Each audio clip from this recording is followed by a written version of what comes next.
Hi, my name is John Caniglia, and this week we're talking about technology and how it is a product of social construction.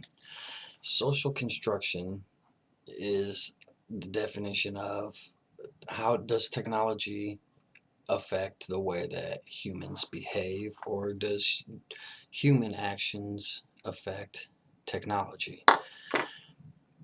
My topic I have chose for technology is video games. Now, technology definitely has influenced the way we live our lives in every day.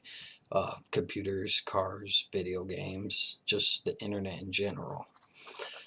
We use technology so often that it is hard to imagine life any other way. Technology definitely determines how we relate to one another as well. And video games are definitely one of those things. Video games, a lot of kids nowadays do not get off of the video games. I know this from personal experience from having kids myself. I try so hard to get the kids just to go outside and play every day. They will not get off the video games, the YouTube, the internet, the cell phones, everything. All day, after school, on the weekends, they have to have some sort of device in their hands. They go outside and play 10, 15 minutes, and they come right back inside complaining that they're bored. They have no clue what to do if the battery on their cell phone dies, or if I unplug the PlayStation. It's the end of the world to them. Video games, I think, are affecting human behavior and human actions. It's turning kids into loners. For one, they don't leave the house. They don't go to their friends' houses and play very often anymore. I know when I was a child, I was outside all day, every day, riding my bike and climbing trees. My kids, their bikes never leave the garage. How video games influence social relations.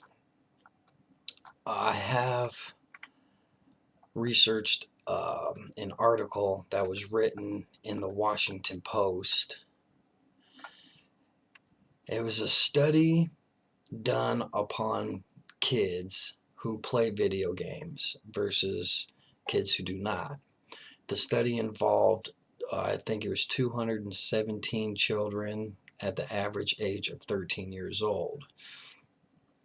They studied the amount of time each kid played the game and what type of game they played, whether it was a solitary game where you played by yourself, or if it was a group game online where you played with a team of other people. After the kids would be done playing the video games for so many hours, they would analyze the teenagers' behavior, academic effort, and their grades in school. The kids who regularly played for 3 hours or more a day were more hyperactive. They had behavior issues, and they showed a lot less interest in academics than those who played for less than an hour a day or not at all.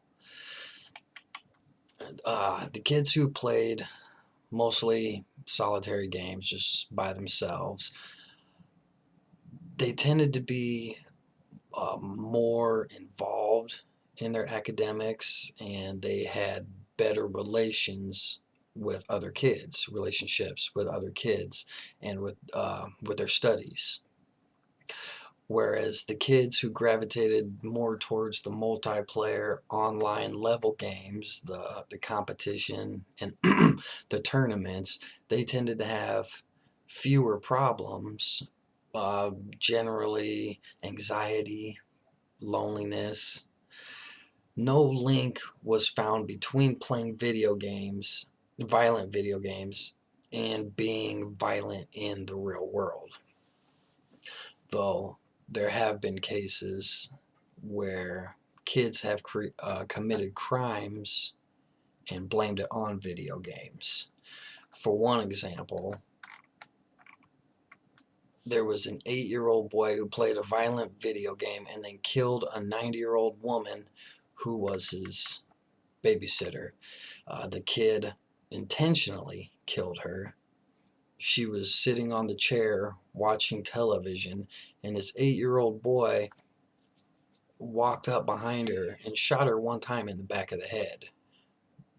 He blamed it on the video game Grand Theft Auto. Now, this video game has been blamed for a lot of bad behavior, but there's studies that show that 2-3% of children who play violent video games actually commit violent crimes. This boy was not charged because his lawyer got him off on some kind of insanity plea because the video games affected his way of thinking. The video games made him violent, as they said. So technology definitely does affect us.